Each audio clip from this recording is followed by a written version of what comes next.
हिमाचल प्रदेश में इस मॉनसून के चलते लगभग सभी इलाकों में बारिश के कारण नुकसान हुआ है और उस नुकसान के कारण बहुत सारे लोगों की जिंदगी चले गई, घर चले गए, जमीन चले गई। अगर मैं इस बात को कहूं कि ये क्रम लगातार 2023 के बाद बना हुआ है, जब आपदा के कारण हिमाचल प्रदेश में बहुत बड़े जान माल की क्षति हुई है, नुकसान हुआ है। अब की बार जो नुकसान हुआ है, शुरू के दौर में मंडी जिला से हुआ था, जिसमें एक ही रात में 42 लोगों की जिंदगी चले गई थी, जिसमें सबसे ज्यादा मेरे विधानसभा क्षेत्र सराज में नुकसान हुआ था। लेकिन जैसे जैसे मानसून का ये दौर आगे बढ़ता गया, पूरे प्रदेश में नुकसान होने की घटनाएं होती रही। चंबा में बहुत बड़ा नुकसान हुआ, कुल्लू में बहुत बड़ा नुकसान हुआ, कुल्लू में, मनाली में, बंजार विधानसभा क्षेत्र में, और यहां तक जो मैदानी इलाके हैं, जो हमारे ऊना का जिला है, वहां पर नुकसान हुआ। और ऐसे में लाहौल स्पीति एक ऐसा हमारे पास एक जिला रहता था जहां कम बारिश आमतौर पर होती थी और कम नुकसान भी होता था। लेकिन अब की बार हमने इस बात को भी देखा कि लाहौल स्पीति में भी इस बारिश में बहुत बड़ा नुकसान हुआ है, बहुत बड़ी क्षति हुई है। भले ही किसी की जिंदगी यहां पर लाहौल में नहीं गई, लेकिन नुकसान बहुत ज्यादा हुआ है। उस नुकसान का जायजा लेने के लिए मैं यहां लाहौल के इस इलाके में आया हूं, और लाहौल के इलाके के साथ साथ में नुकसान जहां भी हुआ है हिमाचल प्रदेश में, अधिकांश जगह में पहुंचा हूं। अभी कुछ जगह जाना बाकी है। और पिछले कल हम सुबह से शाम तक, अगर मैं जगहों का नाम लूं, कोकसर में गए, सिसु में गए, तेलिंग में गए, ट्रिलिंग में गए, गोंदला गए, जंगला गए, चंद्रभागा जो संगम है हमारा तांदी के पास, वहां गए, जोबरंग गए, लिंदूर के गांव में पहुंचे, गोरमा पहुंचे, हालिंग गए, जालमा गए, जसरत गए, उदयपुर गए और करपट गए। और मैं इस बात को देख रहा हूं कि बहुत बड़ा नुकसान इन सब इलाकों में हुआ है।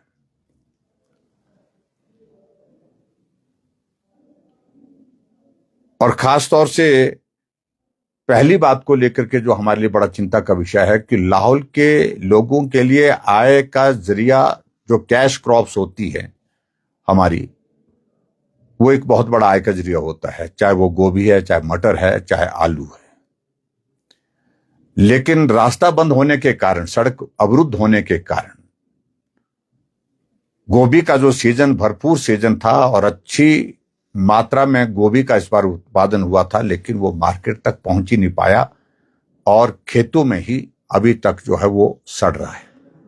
अब तो उसको बचाने की भी कोई गुंजाइश नहीं रही। यानी कि बहुत बड़ा नुकसान किसानों का इस बारिश के कारण हुआ है, क्योंकि जो नकदी फसल, गोभी की विशेष तौर से, गोभी है, ब्रोकली है, उसके साथ साथ में मटर की है, मटर का भी सीजन जो है पीछे जो रहा, तो उसको मार्केट तक पहुंचाने में कठिनाई रही और कठिनाई के चलते जो है वो सारी की सारी फसल तबाह हो गई। इसके अलावा जो हमने और चीजें जो देखी हैं, एक तो फसल के कारण जो है आर्थिकी पर, यहां इस इलाके के लोगों के जो आर्थिकी पर बहुत बड़ा नुकसान, मतलब बहुत बड़ा जो है वो इसका बोझ पड़ेगा, बहुत बड़ा जो है इसका असर होगा। कल जहां हम गांव में गए, चंद्रभागा के पास भी हम रुके थे, जो तांदी गांव है, लगातार दोनों तरफ से मतलब नदी के कारण कटान होने की वजह से वहां लोगों की कई बीघा जमीन जो है वो चले गई है। और अब तो स्थिति ये आ गई कि गांव भी असुरक्षित हो गए। और इसी तरह से हमने जो जसरत है मिकल मैंने जहां पुल के पास नीचे गए थे, उस गांव में तो बहुत सारा सैकड़ों बीघा जमीन जो है वो उस जमीन ही नहीं रह गई, वो सारी बह करके चले गई। अब उसके बाद नौबत गांव तक की आ गई है, यानी कि गांव का जो जहां गांव में घर हैं वो घर भी संकट में आ गए हैं। आने वाले समय में उन गांव को हम सुरक्षित माने ऐसी गुंजाइश नहीं रहेगी। उसके बाद हम लिंडूर के गांव में भी गए। काफी ऊंचाई पर होने के बावजूद भी उस गांव में भी ऊपर से भूस्खलन हो रहा है, दोनों तरफ से हो रहा है। बीच में गांव है, दोनों तरफ से कटाव होने की वजह से बहुत बड़े नुकसान वहां पर हुआ है और गांव असुरक्षित हुआ है। घरों में दरारों के साथ साथ में आंगन बैठ गए हैं, धंस रहे हैं। और ऐसे में लिंडूर के गांव को भी आने वाले समय में सुरक्षित स्थान पर ले जाने के लिए व्यवस्था होगी, ऐसा लगता है कि ऐसे हालात पैदा हो रहे हैं। उसके बाद हम पीछे उदयपुर से होकर के करपट के गांव गए और करपट के गांव में तो हमने इस तरह से तबाही देखी है कि वो गांव के सारे लोग घर छोड़ करके, बहुत सारे घर तो बह करके चले गए, जमीन थी वो भी बह करके चले गई। इतनी बड़ी बड़ी चट्टानें वहां पर आई हैं जिसके चलते जो है वो एक दहशत का, एक डर का एक माहौल वहां पर हो गया है। और उसके चलते ये स्थिति बन गई है कि वहां के लोग जो है वो टेंटों में रह रहे हैं, दूसरी जगह सुरक्षित स्थान में जा करके घर छोड़ करके रह रहे हैं। और आने वाले समय में मैं वहां पर देख रहा हूं जो हालात बने, उस गांव में किसी तरह से भी रहना सुरक्षित नहीं होगा। और आप ये मान करके चलिए, कल गांव के लोगों ने भी रिप्रेजेंटेशन दी है कि अल्टीमेटली उस गांव को सुरक्षित स्थान के लिए हमको शिफ्ट करना पड़ेगा। ये स्थिति वहां पर करपट के गांव की है।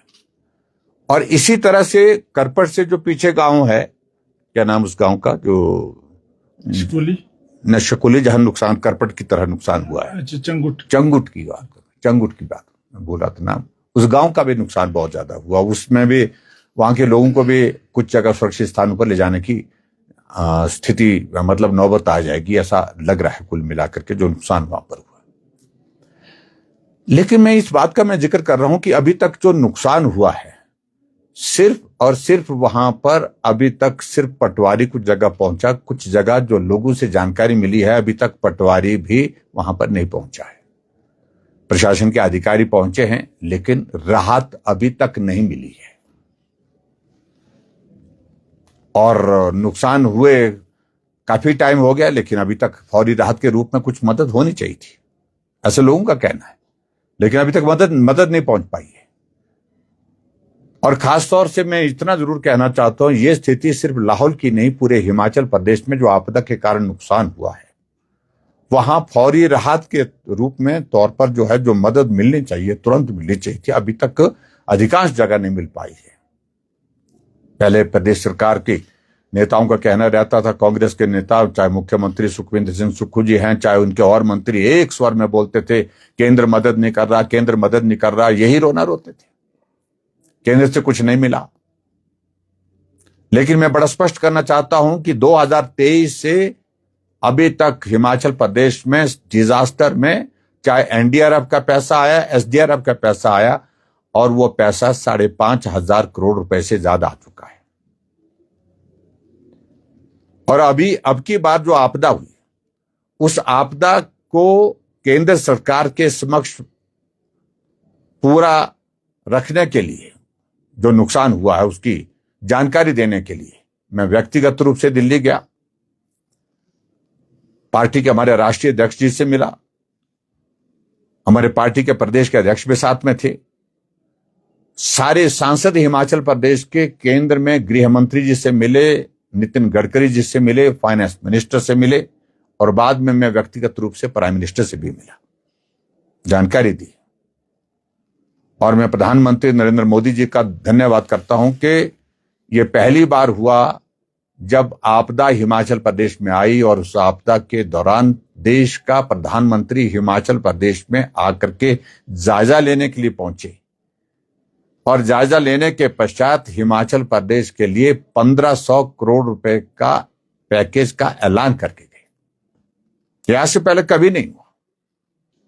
जो कांग्रेस के नेता बार बार कहते थे कि कुछ नहीं मिला, कुछ नहीं मिला, अब वो ऐसा नहीं बोल रहे हैं कि कुछ नहीं मिला, बोल रहे हैं कि बहुत कम मिला, नुकसान बहुत ज्यादा हुआ। अरे नुकसान बहुत ज्यादा हुआ है तो प्रदेश सरकार की जिम्मेवारी नहीं है क्या?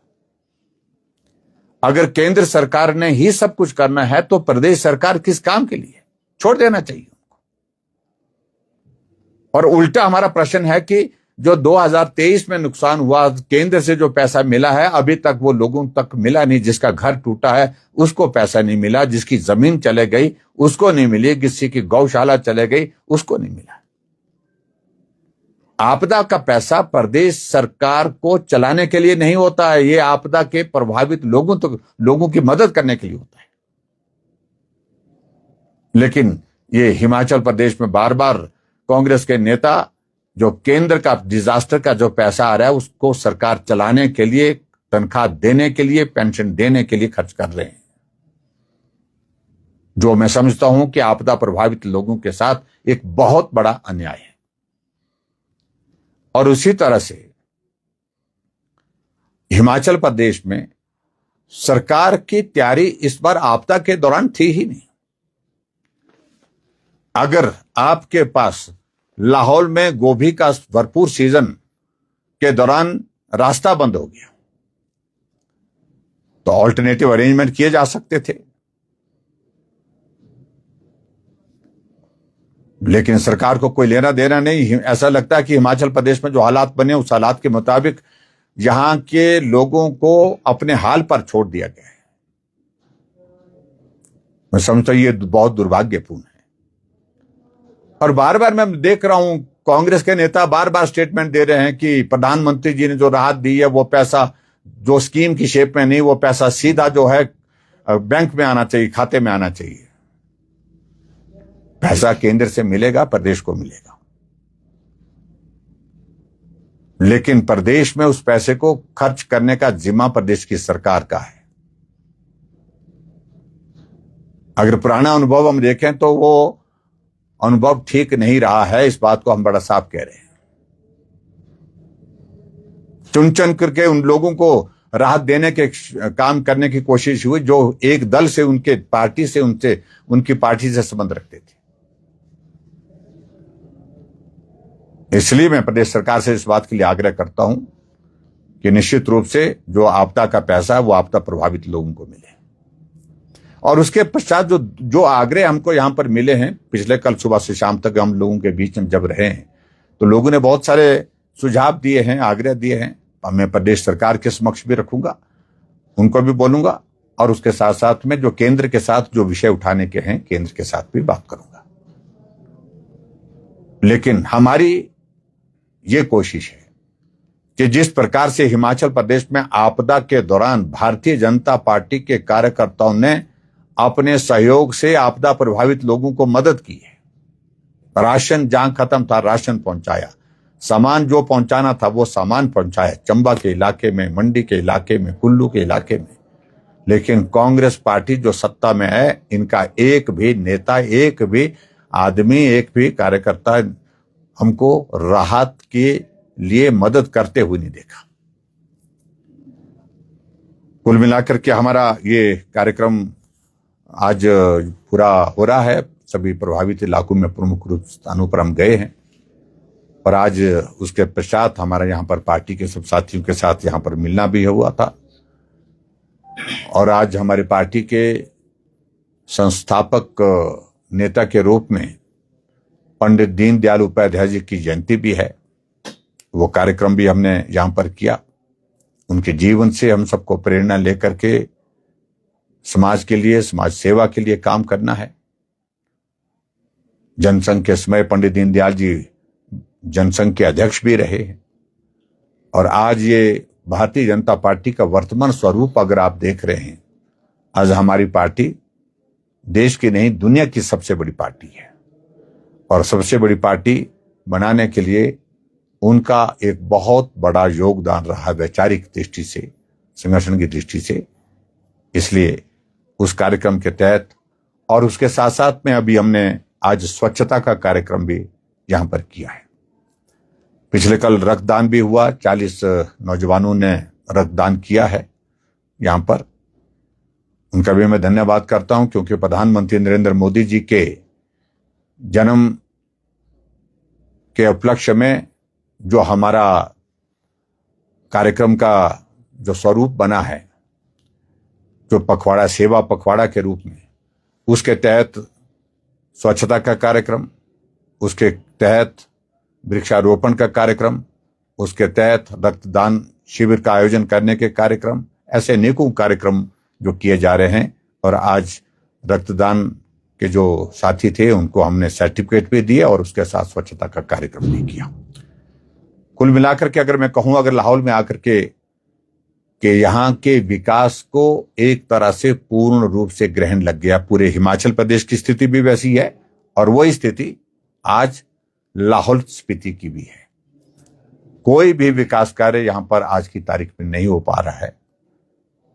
भले ही सरकार कांग्रेस पार्टी की हिमाचल प्रदेश में है, विधायक कांग्रेस पार्टी की है, लेकिन मैं देख रहा हूं कि सब विवश होकर के लोग आज के हालात में, जो यहां पर लाहौल स्पीति में जो स्थिति बनी है, जो नुकसान हुआ है, उस भरपाई के इंतजार के लिए राहत का इंतजार कर रहे हैं, लेकिन राहत अभी तक नहीं मिल पाई है। और ना ही यहाँ की जो विधायक है वो स्वयं इस बात को कहती है कि आर्थिक संकट है प्रदेश में, और उस संकट के चलते यहाँ पर जो विकास कार्य जो है वो धीमे हैं। अपने ही लोगों को वो समझाने लगी है कि अभी थोड़ा सब्र रखें, सही में रखें। और इससे जाहिर होता है कि कांग्रेस पार्टी में भी बहुत बड़ी उथल पुथल चल रही है। नाराजगी का माहौल, निराशा का माहौल पूरे प्रदेश भर में जो है, वही माहौल यहाँ लाहौल स्पीति में भी है।